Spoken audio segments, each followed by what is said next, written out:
Bangun pagi langsung sarapan. Sebelum pergi mencari ikan. Hati tergerak untuk ucapkan salam pembuka untuk kalian. Assalamualaikum warahmatullahi wabarakatuh. Waalaikumsalam warahmatullahi wabarakatuh. Wah, kita lagi ada di mana coba? Wah, apa kabarnya lama-lama ngopot? Hai. Wah, suasananya berbeda banget tau nggak sih? Dingin, seger gitu. Apa kabarnya? Kalian tadi pada puasa semua nggak sih? Ramadan tetap harus jalan full loh ya. Nah, di sini juga udah cukup rame, bukan hanya tim dari Ngopot Bo, dan juga kita udah ada di tempat yang kalian harus tahu kita ada di mana sekarang. Nanti aku share ya. Nah, sebelum kita berngopot-ngopot ria, jangan lupa kalian sekarang ada di acaranya kesayangan Wong Batang. Apalagi kalau bukan Ngopot Bo. Kene wae. Asik, lebih keras. Ngopot Bo. Kene wae. Asik. Suara yang yang ada di dalam studio juga sama, yang di sana lagi nonton juga harus kalian teriak, tetap harus semangat. Jadi nggak boleh lemes-lemes ria, udah nggak penting ya. Kita harus tetap semangat. Nah, ngopot-ngopot malam hari ini, waduh, lomba-lomba ngopot malam hari ini. Nah, kita hari ini kedatangan tamu yang spesial. Nah, kita mau bahas apa sih? Kita akan bahas tentang berbagai macam kegiatan di mana di bulan ini itu banyak kegiatan keagamaan yang semuanya bisa bersamaan, dari Ramadan, dari menyambut Nyepi salah satunya, terus ada wafatnya Isa Al-Masih. Nah, bagaimana kita semua bisa tetap bertoleransi, tetap saling menghormati, menghargai. Kita akan bahas itu, kita akan kulik itu semuanya. Nah, tamu kita siapa lagi kalau bukan orang hebat yang ada di sebelah kiri saya, dan langsung kita ganti kamera. Set! Nah, beliau adalah Bapak Sodikin SAGM SY, Kepala dari Seksi Bimas Islam. Apa kabarnya Bapak? Alhamdulillah, baik-baik. Assalamualaikum Bapak, sehat ya Bapak? Waalaikumsalam warahmatullahi wabarakatuh. Nah, senang sekali bertemu dengan lumbu-lumbu di Ngopot Bu, luar biasa. Langsung kasih salam, nggak perlu dikasih ini, langsung kasih salam sama lomba-lomba Ngopot. Berarti udah pernah nonton channelnya YouTube Ngopot Bu, bener ya Pak ya? Iya, sering. Oh sering. Bangga nih ya ceritanya kitanya. Oke, Pak Sodikin, saya mau nanya berbagai banyak hal yang tadi saya sudah ulas dan saya opening sedikit. Nah, saya ngomong sih sebenarnya, oh ya, mungkin Bapak bisa ngomong deh, kita sekarang ada di mana sih lokasinya? Oh ya, kita sekarang berada di kantor Kementerian Agama Kabupaten Batang yang terletak di Jalan Perintis Kemerdekaan nomor 14 Batang. Ya, selamat datang di kantor Kementerian Agama. Yeay, dan kita dapat izin. Thank you Nisa, udah dibantu ya. I love you. Oke, terima kasih ya Pak ya. Ya, Alhamdulillah sama-sama. kita diterima dan kita juga bisa belajar bersama Bapak, bersama Kemenak. Nah, ngobrol tentang Kemenak Bapak, ini kan sebuah lembaga keagamaan yang ada di Indonesia salah satunya. Betul. Nah, sebenarnya tugas dan fungsi dari Kemenak itu apa Bapak? Boleh kami di-share? Monggo silakan. Oke, kita perlu tahu, bangsa Indonesia, generasi muda perlu tahu bahwa Kementerian Agama adalah memiliki tugas pokok penyelenggaraan tugas pemerintahan di bidang agama. Nah, merupakan bagian dari struktur pemerintahan di negara kita, negara Indonesia. Dan tugasnya banyak sekali, luar biasa banyak. Kalau diceritakan sehari nggak cukup. Oh gitu ya Pak, banyak banget ya. Tugas. Dan semua itu tidak hanya untuk Islam saja ya Pak? Oh iya, betul. Jadi seluruhnya bagaimana Pak? Boleh dibagi? Jadi fungsi Kementerian Agama itu pada pokoknya ada dua, yaitu pertama fungsi keagamaan atau layanan keagamaan, yang kedua fungsi layanan pendidikan. Agama dan pendidikan. Pendidikan, betul ya. Layanan keagamaan itu banyak sekali, mencakup seluruh agama. Jadi ada bimbingan dilakukan oleh bimbingan masyarakat, seksi bimbingan masyarakat. Kalau di pusat Direktur Jenderal Bimbingan Masyarakat itu ada masyarakat Islam, ada bimbingan masyarakat Kristen, Katolik, Hindu, Buddha, dan Konghucu. Berarti semua agama resmi ada di Kemenak, dan itu menjadi tugas pokok kita semuanya. Dan itu di Kota Batang ada semua Bapak? Dari keenam. Kalau di Kabupaten Batang kebetulan karena tipologinya umat non-Muslim belum begitu banyak, maka hanya ada Bimas Islam. Kalau yang non-Muslim baru hanya ada penyuluh. Jadi penyuluh agama Kristen ada, penyuluh Katolik ada, penyuluh agama Buddha ada, Hindu belum ada. Oh belum ada. Konghucu juga sudah ada. Sudah ada. berkantor di sini juga Oke. dan akan memberikan pelayanan umat beragama di Kabupaten Batang. Berarti memang karena jumlah mayoritas yang cukup Ya, banyak Islam salah satu, iya, kenapa ada Bimas betul. untuk yang Islam gitu ya Bapak ya. Oke, terus bedanya dari KUA sama dengan pengadilan agama itu di mananya? Oh gitu. Nah, Kalau KUA adalah bagian dari Kementerian Agama yang ada di kecamatan. Jadi Kementerian Agama di tingkat kecamatan, namanya KUA, Kantor Urusan agama. Jangan keliru, kan sekarang banyak yang keliru. Iya, Kantor iya. Urusan Asmara. Oh, Ya kan? boleh nih ya kalau gaul kayak gini kan aku Iya kan, jadi gitu melek kan? nih ya. Nah, jadi orang-orang mengenal KUA itu Kantor Urusan Asmara. Ingat KUA ketika ingat nikah, ingat kita Urusannya. mau penghulu, ingat buku nikah gitu kan? Ya. Iya, taunya Padahal Kantor Urusan Agama. Agama yang fungsinya ada 10 fungsi. 10 fungsi. Nikah itu pelayanan nikah hanya 1 dari 10 fungsi itu. Wah, berarti yang 9 luar biasa. salah satunya Bapak? Ya nggak banyak dikenal. Nggak banyak. Di antaranya pembinaan tentang wakaf, pembinaan tentang zakat, pembinaan tentang kemasjidan, pembinaan tentang keluarga sakinah, pembinaan tentang hisab ru'yah. Banyak penyuluhan agama Islam, banyak sekali. Nah, tuh lomba-lomba ngobrol. Jadi kalian harus tahu, jangan dikira KUA tuh urusannya tuh nikah, kawin begitu doang Nah, gitu ya. itu, Tapi saya makanya. juga gitu kok, Pak. Oh gitu ya. Taunya gitu doang dulu ya, dulu Kantor waktu masih urusan asmara Oh, gitu iya. ya. Oh, gitu. Nah, terus yang berikutnya Iya. terkait dengan pengadilan agama. Iya. Dulu sebelum reformasi, pengadilan agama itu masih bagian dari Kementerian Agama. Cuma setelah reformasi dengan memperjelas fungsi dari trias politika di pemerintahan Indonesia, yudikatif, legislatif, dan eksekutif, kemudian pengadilan agama diambil alih menjadi bagian dari Mahkamah Agung. Nah, mulai sejak reformasi. sejak gitu. reformasi. Berarti intinya dia ini tidak berbadan hukum sendiri-sendiri, tidak ya Bapak? Bagian dari Mahkamah Agung, kalau KUA bagian dari kita yang ada di kecamatan. Gitu. Terus kalau ini sih Bapak ya, kalau kita ngomong tadi kan Bapak udah bilang bahwa di Kemenak tidak hanya mengurus tentang agama Islam saja, Iya, ada betul. banyak agama yang ada 6 agama setelah dari hasil keputusan. Nah, hal yang tersulit pada saat membuat Kemenak bisa membuat jadi toleransi dengan 6 agama yang ada di Kota Batang untuk Kabupaten Batang apa sih Bapak? Oke, sekarang tantangan yang terbesar bagi Iya. kita adalah tentang moderasi beragama. Jadi banyak Moderasi beragama. Ini sekarang menjadi tagline dan bahkan menjadi 7 dari program prioritas Menteri Agama kita yang baru, Bapak Yakut Khalil Qumas. Di antaranya yang terpenting adalah moderasi beragama. Karena indikasi secara nasional juga di Batang tampak juga adalah kehidupan yang intoleran, agama yang eksklusif, agama yang tidak berpaham kebersamaan, itu kan tidak mengakui perbedaan, itu banyak, ada mulai muncul indikasi itu.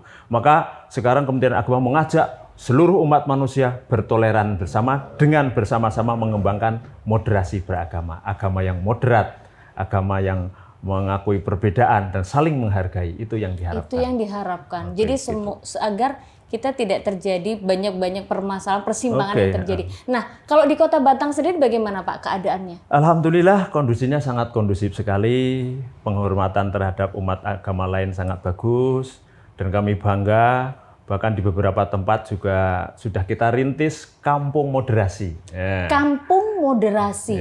Ya, di antaranya di Subah, di desa Kuripan itu juga sudah kita launching menjadi kampung moderasi. Dan sebentar lagi nanti akan kita launching kampung moderasi yang kedua, sedang kita pilih lokasi yang tepat. Jadi nanti itu di situ dari desa yang kemudian terdiri dari banyak agama itu kita jadikan prototipe untuk kebersamaan kerukunan yang bagus, yang top untuk umat beragama. Ini saya agak berkembang sedikit ya, lomba-lomba ngompot ya. Tentang yang tadi di desa Subah ya Bapak ya. Iya. Nah, ini berarti tidak hanya ada satu agama di sana, ada beberapa agama Dan di ini satu sudah desa. berjalan sudah berapa lama Bapak? Di tahun lalu kita launching tahun lalu. Dan berarti ada beberapa persyaratan untuk desa kedua lagi. Di antaranya di situ banyak tempat ibadah berbeda, di antara ormas keagamaan yang berbeda, umat beragama yang beragam, di situ yang selama ini kita kenal rukun, dan ini akan kita perkuat menjadi teladan untuk kerukunan jadi di Batang. percontohan untuk semuanya yang ada di Kabupaten Batang. Saya minta tepuk tangannya dong, lomba-lomba ngompot. Ini nggak semudah kita bicara ya. Saat ini jujur aja ini tidak semudah pada saat Bapak Sodikin bercerita, karena memang menjadi sebuah toleransi, kebersamaan itu hal yang bisa dibilang ringan-ringan mudah. Apalagi kalau udah muncul gesekan-gesekan itu betul. bagaimana para apa ya Bapak ya, bisa dibilang senior itu juga harus mengerti ya Bapak ya. Nah, betul. dan dari Kemenak juga memperhatikan hal demikian Bapak. Ya, bahkan menjadi salah satu tusi juga bahwa kita berkewajiban untuk menjaga kerukunan, karena fungsi Kementerian Agama diantaranya yang pokok yang 3 itu, satu kan meningkatkan keimanan dan ketakwaan umat beragama. Yang kedua kan meningkatkan kerukunan antar dan intern umat beragama. Antar dan intern umat beragama. Dan yang ketiga menjaga kerukunan antara umat beragama dengan pemerintah. Dari kan 3 fungsi pokok berarti itu. semuanya juga sudah mencangkup keseluruhan. Keseluruhan dari 3 aspek ini bisa tercapai, itulah sebetulnya tugas pokok dari Dan itu Kementerian cukup Agama. detail ya. Itu Detail. cukup detail banget loh Pak. Oke Pak, terus bilang tentang, ini kan sekarang kita berada di bulan Ramadan ya, Lomba-lomba ngompot ya betul. Bapak ya. Nah kegiatannya apa nih Pak khususan untuk Kemenak saat Iya, ini? luar biasa, karena Ramadan merupakan kegiatan keagamaan bagi umat Islam yang sangat-sangat banyak rangkaian kegiatannya, dan kita juga sangat disibukkan dengan ini. Sejak awal kita, sebelum Ramadan tiba, kita sudah harus menyiapkan jadwal imsakiyah yang diterbitkan oleh Kementerian Agama juga, dan di breakdown oleh ormas-ormas. Kemudian berikutnya kita mengadakan Ru'yatul Hilal, pemantauan hilal pada tanggal 22 Maret kemarin. Kita langsung kirim ke Jakarta untuk menjadi salah satu bahan untuk sidang isbat oleh Menteri Agama di Jakarta. Karena Batang menjadi salah satu dari 123 titik lokasi Ru'yatul Hilal di Indonesia. Tempatnya di ujung negara. 123 titik, salah satunya Kota Batang. Batang, betul. Tempatnya di ujung negara. Wah, kenapa aku yang merinding ya, seneng ya, bangga tau gak sih? Lomba-lomba ngompot, kalian harus bangga bahwa Batang adalah bagian dari 120 titik yang menjadi lokasi untuk penentuan hilal. Salah satunya begitu. Terus, nanti kita akan adakan lagi. Di tanggal 20 April besok, kita akan Ru'yatul Hilal untuk 1 Syawal. Nah, ini nanti ramai juga 20 April. Boleh nggak sih masyarakat boleh diliput umum? juga boleh. Oh, boleh ya? Luar biasa Catat mengopot Pak di sana. Sutradara. Nanti kita tanggal bisa 20 ya. bisa dongengan terkait hilal, apa itu hilal. Kayaknya seru banget kenapa ya. Ramadan Syawal disebutkan dengan hilal. Kita ada co-host kok. Luar biasa gitu.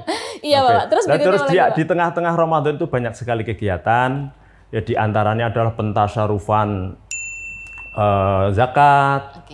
Yang baik dari Kementerian Agama sendiri maupun dari Basnas. Kemudian juga memandu penyelenggaraan zakat fitrah di seluruh desa. Nah, kita juga harus memandu itu. Jadi mulai panitia amil zakatnya di desa itu sampai nanti pelaporan peloreannya berapa, kita semua pembagiannya pantau. Harus bagaimana? Ya, kita pantau dan kita bimbing, karena itu bagian dari tugas kita. Dan kemudian juga nanti akan ada nuzulul Quran, penyelenggaraan nuzulul Quran gitu. Itu juga menjadi hajat kita. Ada tarling nggak Pak? Tarling setiap tahun sebenarnya dulu ada. Iya. Untuk tahun ini kita sudah buat panitia, sudah buat rencana, sudah matang sekali. Tapi tiba-tiba kemudian ada edaran dari Mensesnek yang menyatakan dilarang diadakan tarling, buka bersama dan tarling. Akhirnya kita cancel bersama Bupati juga. Iya. Padahal ini itu kan yang pasti ditunggu-tunggu ya Bapak ya, salah satu. Jadi kita bisa tahu bagaimana masyarakat semangatnya ya, tapi tetap bisa beribadah, tetap bisa taraweh dengan batasan-batasan tadi waktu ya Bapak ya.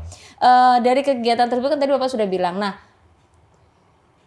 ada beberapa batasan yang memang setelah ini tarling ditiadakan, yang akan digantikan apa Pak?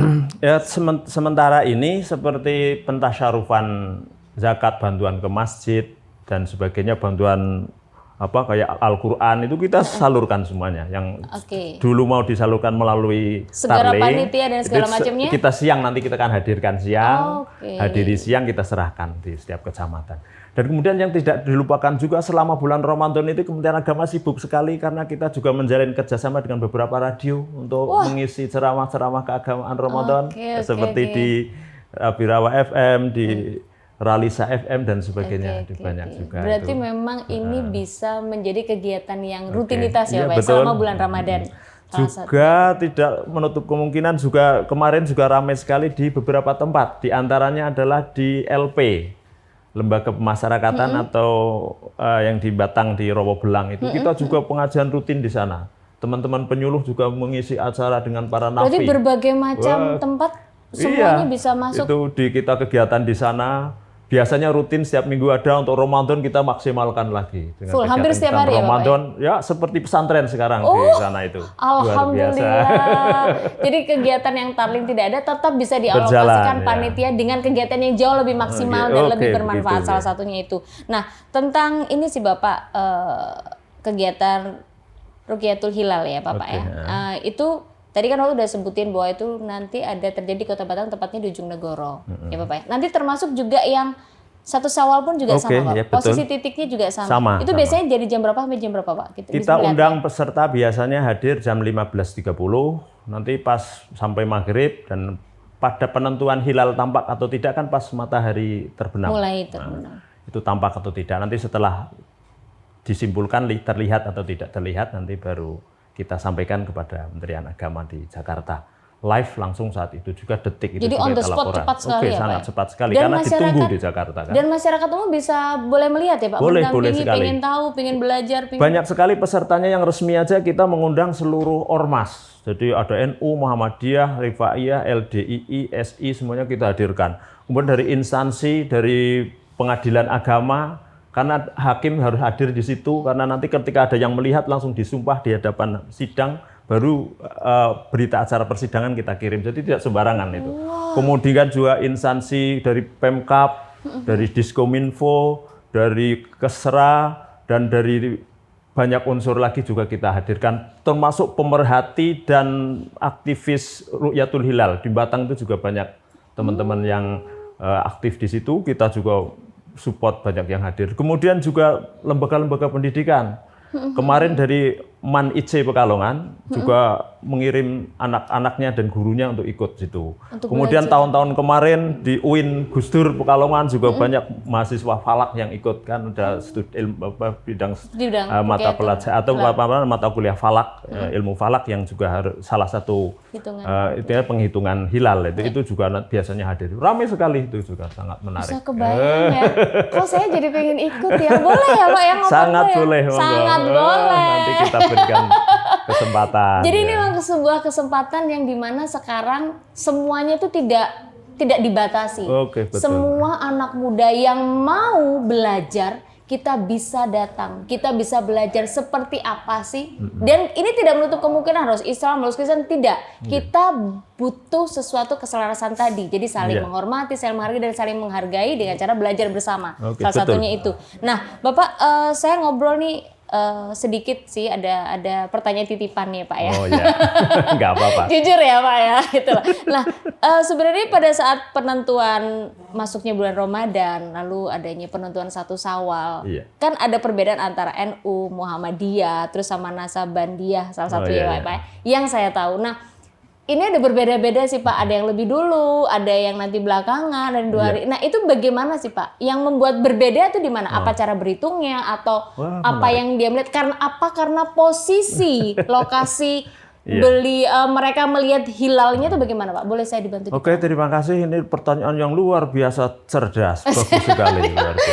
Ini banyak anak-anak muda pengen tahu sebetulnya. Ini begini ceritanya, bahwa untuk tahun ini Ramadan kemarin bisa bersama. Alhamdulillah ya, kita cuma senang untuk banget. akhir Ramadan nanti potensinya berbeda. Iya, karena dia udah mulai duluan nih. Muhammadiyah sudah mengumumkan akan hari Jumat tanggal 21. Kemudian pemerintah masih menunggu Rukyatul Hilal. Nah, kenapa terjadi perbedaan? Perbedaan terjadi karena metodologi yang berbeda.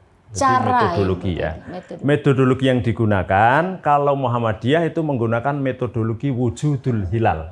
Wujudul hilal. Apa itu wujudul hilal? Wujudul hilal adalah metode bahwa ketika hilal atau bulan pertama, new moon itu sudah muncul di atas ufuk pada saat matahari terbit, berapapun derajatnya, itu dinyatakan sudah masuk. Nah, ini dinyatakan sudah masuk. Ya, oke, dicatat ya. Jadi ini yang menjadi kemudian pemerintah mengikuti kesepakatan, atau kalau pemerintah mengikuti kesepakatan di antaranya kementerian-kementerian agama di kawasan Asia Tenggara ini.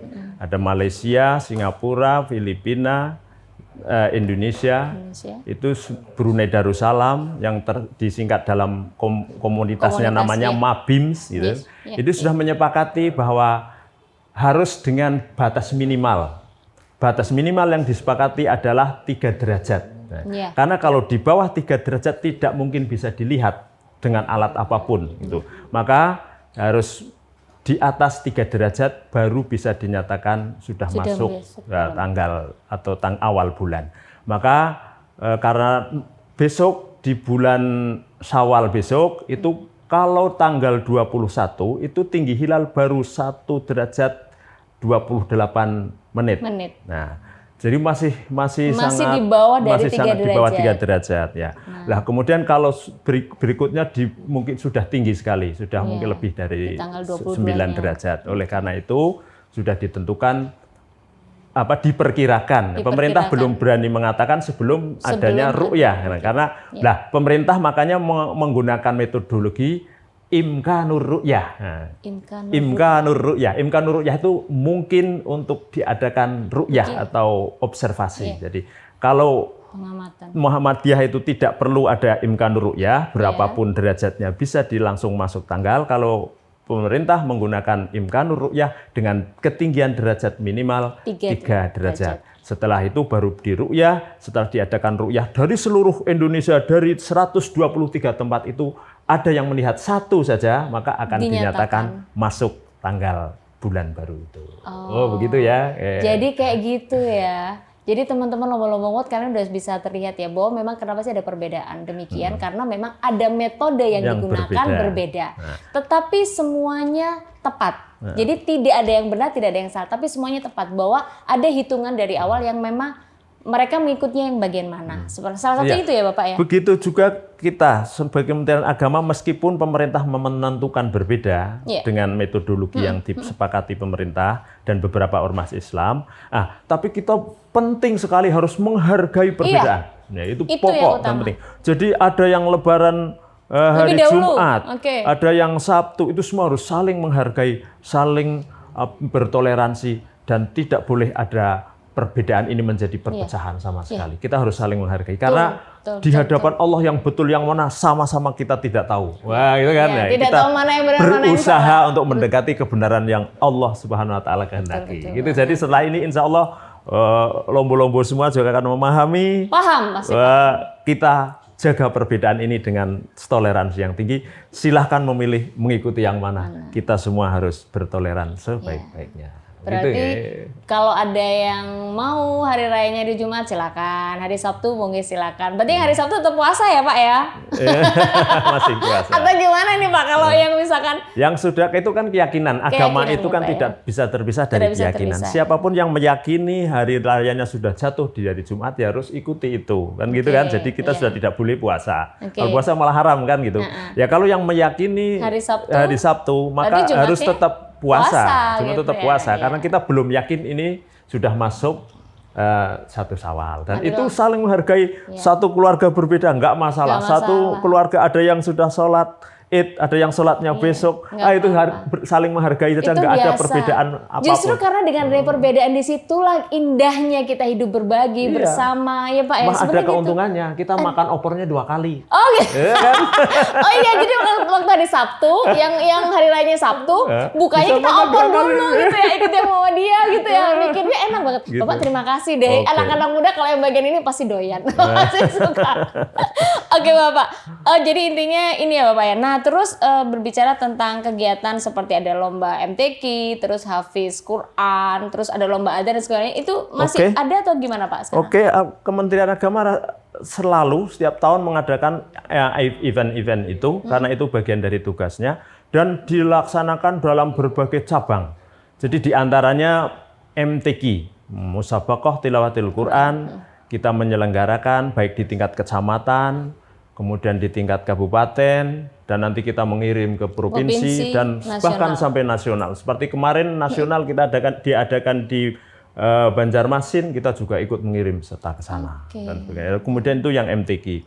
Kemudian yang berbasis sekolah ada STQ. STQ itu seleksi tilawatil Quran. Itu juga biasanya diambil dari pelajar-pelajar, itu juga ada khusus untuk baik itu di bidang tilawah, qiraah maupun tahfidz. Itu juga kita menyelenggarakan rutin. Kemudian di sekolah maupun madrasah juga ada porsema, ada macam-macam event yang terkait dengan pendidikan. Dan itu peminatnya cukup banyak? Banyak sekali. Dan itu juga sampai dari seni budayanya, biasanya ada mulai rebana, hadroh itu, juga ada ya, qiraah, puisi, puisi Islam. Kemudian pidato bahasa Arab, Inggris, Indonesia dan sebagainya. Nah, di lembaga-lembaga pendidikan yang kita bina, baik itu di madrasah aliyah, madrasah sanawiyah, madrasah ibtidaiyah, bahkan RA Rodotul Atfal yang tingkat TK, itu semuanya juga menyelenggarakan event-event itu. Kemudian juga di yang lembaga non formal, di madrasah diniyah,